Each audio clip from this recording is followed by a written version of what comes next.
we're going to go live on air with Paul Nelson and Dan Blunck, and they're going to do a performance for us. You guys want to tell us anything about your show before you get started?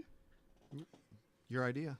Yeah, well, this was my idea, and, I'm kind of a procrastinator when it comes to lining up, the musicians I'll play with. So about a month or two ago, I thought, hey, the gig's coming up pretty soon. I better figure out my band. And started calling some people, put together one of the various versions of my trio, which is a saxophone, bass, and drums trio. No keyboard, no guitar. And so myself, from Tacoma area, Osama Afifi on electric bass, and Steve Bentley on drums. Well, to round things out, my good friend and collaborator of past 10 years or so, Paul Nelson, we were lined up for a performance, Poetry for Peace, about 2 weeks ago. And around that time, I thought, hey, let's do spoken word with a jazz trio. So it's really quartet. And I call it existential trio. It's all kind of about what does life mean and why do I play the saxophone still after all these years. And like I said, we'll feature prominently work of Paul Nelson, and we're going to let Paul talk more about his writing. Well, I'll just give a little intro to this kind of thing we'll do. I've been writing American sentences every day for 14 years, and they're 17-syllable sentences, and it's a form that Allen Ginsberg created. He wanted to create a North American version of haiku, and so he kept the 17 syllables, but instead of going down the page as they would do in calligraphy in Japan, they go across the page. Like everything else in America, it's very linear, left to right. And of course, they're very imagistic, the best of them. They capture the shadow of the moment, and when you write one down every day after a few years, you get some good ones. So I like to read them in bunches that were composed around the same time. So I'll read these from 2011, 2012, and 2013, and these all have to do with either love, war, or peace, because we had the Poems for Peace, and they were culled for that occasion. And like I say, is that a lot of people, they'll hear a sentence and appreciate it, and other ones that kind of scratch their head and they won't understand. But if we have Dan translating them into the universal language, music, then of course it all becomes very clear. So that's what I'll do. I'll read a sentence and Dan will interpret it in the universal language. And they're all, don't count, but they're all roughly 17 syllables, I think. October 20th, 2011. Seattle Day, wondering if the solar-powered prayer wheel will turn.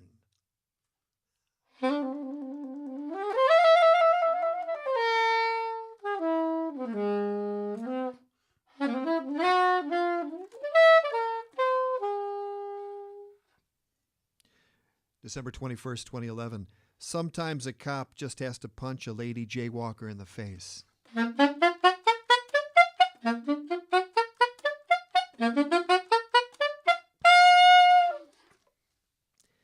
May 20th, 2012. Translating deviled eggs into Spanish harder than huevos de Lucifer.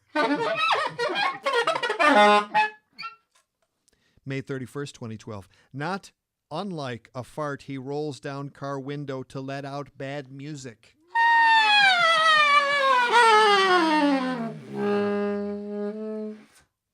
June 11th, 2012. One daughter drinks formula. One, root beer floats with whipped cream flavored vodka.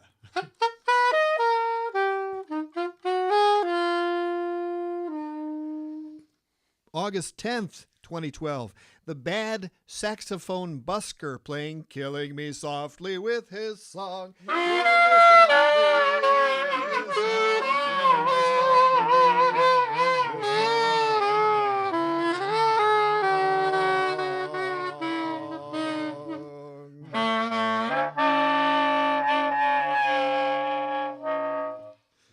September 9th, 2012, Border Patrol perfecting bureaucracy one cavity search at a time.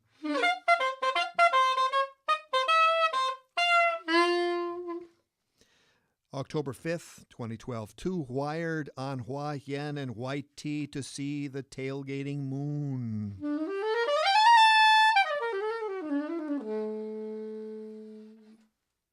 January 20th, 2013, only a white person would try to strangle someone with their dreadlocks.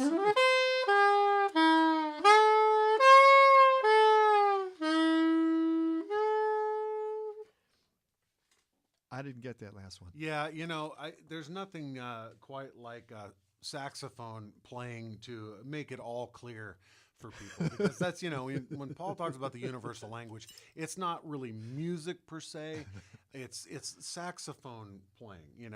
That's what most people really relate to, as you can tell, because that's pretty much a standard fare on pop radios. You hear saxophone all day out there. Yeah. So what goes through your head? I mean, I'll read one of these, and obviously the Roberta Flack thing has a reference, but other than that, what makes you do what you do? Well, it's each time it's different because it's improvised, and if I had longer to think about it, I could probably compose something that's really, I don't know. I just kind of have to go with the moment and come up with a little theme that's more like segues, and I guess that's how I approach this, is more in segues rather than direct translated responses. Although that's also something we were talking earlier before, different approaches to reacting to the sentences. And I'm looking forward actually quite a bit to doing this in a full group.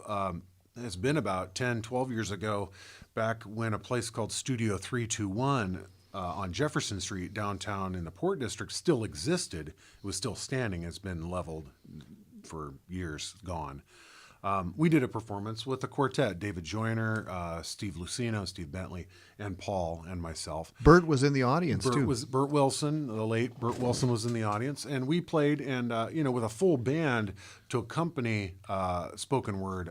I enjoy that because it keeps the sound and the fullness going underneath the poetry, gives it something grounded, and then the poet, the spoken word artist, is really the vocalist in a band setting anyway. So it'll be nice to have music going underneath the whole time rather than just a saxophone response. Yeah. And that's a trickier kind of thing. And it's interesting when you start reviewing the content of some of the sentences, obviously some, ironic or kind of humorous or whatever. And then there's that one, the second one I read, sometimes a cop just has to punch a lady jaywalker in the face.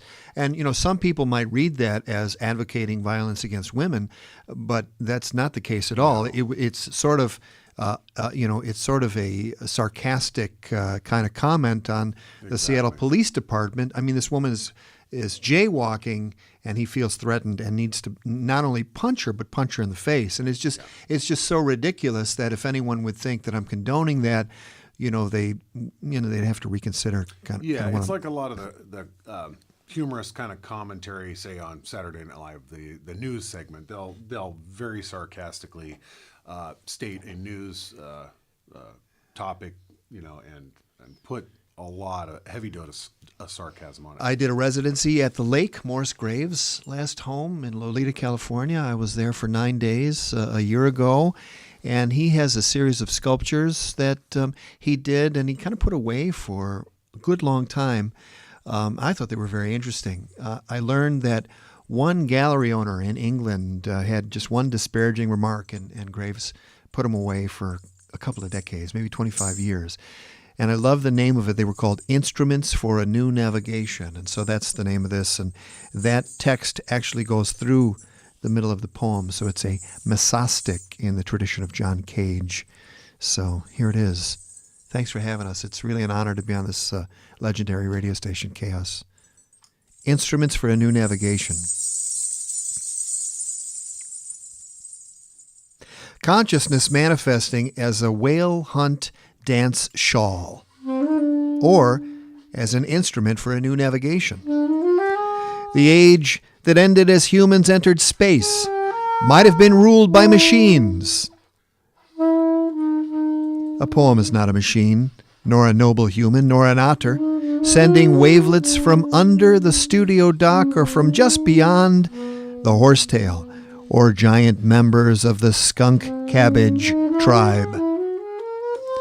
An odd blend of totemism, Art Deco, and nautical apparatus might be consciousness, manifesting as that but dressed as a bell ring. Consciousness, manifesting as a strong whiff of the 19th century.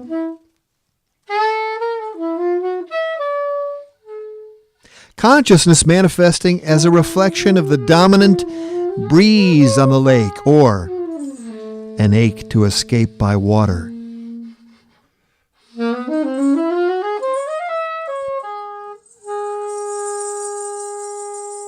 Pretend this is not a vigil. This is consciousness manifesting as an oar in the water with ripples reflecting.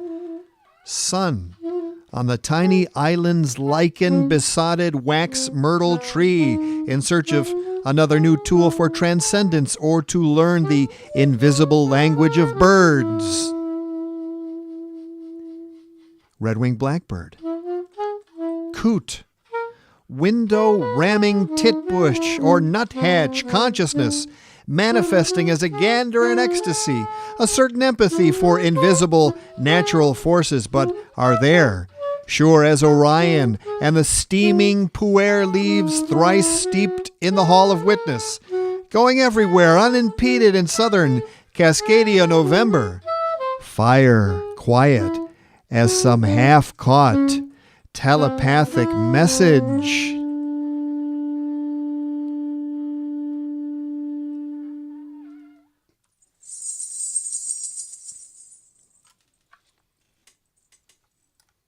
So, first, what are each of your influences? I'll take that real quick. Saxophone, of course, the obvious thing. All the greatest, Boots Randolph, Kenny G. No. No, I mean, when I was growing up, literally, Boots Randolph, known for this little lick here.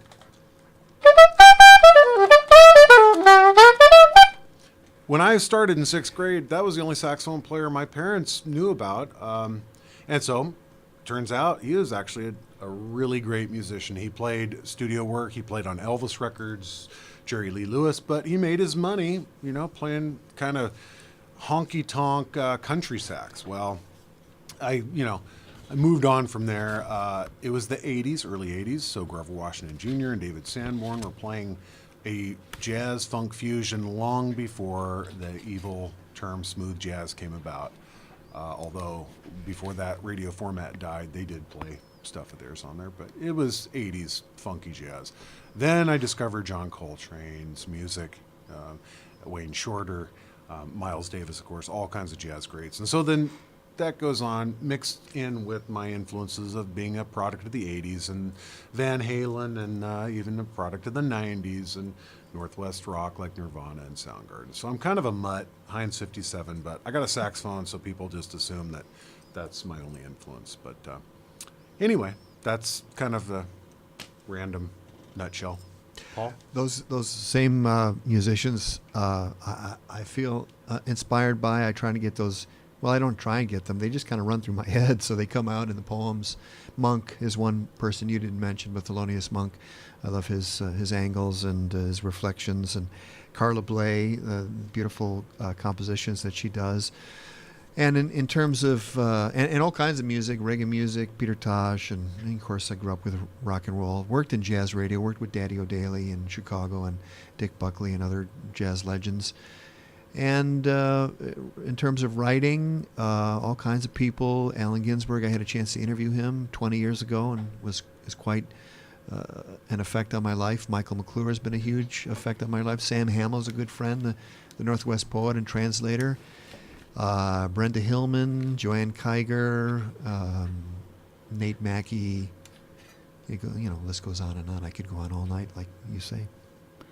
And you guys mentioned before your last show together was Poetry for Peace. Can you tell us a little bit about that event? Yeah, Poems for Peace is connected with the UN's International Day of Peace, which happens on the 21st of September every year. And the Subud International Cultural Association, or SICA, 3 years ago started an event where it'd be Poems for Peace on that day.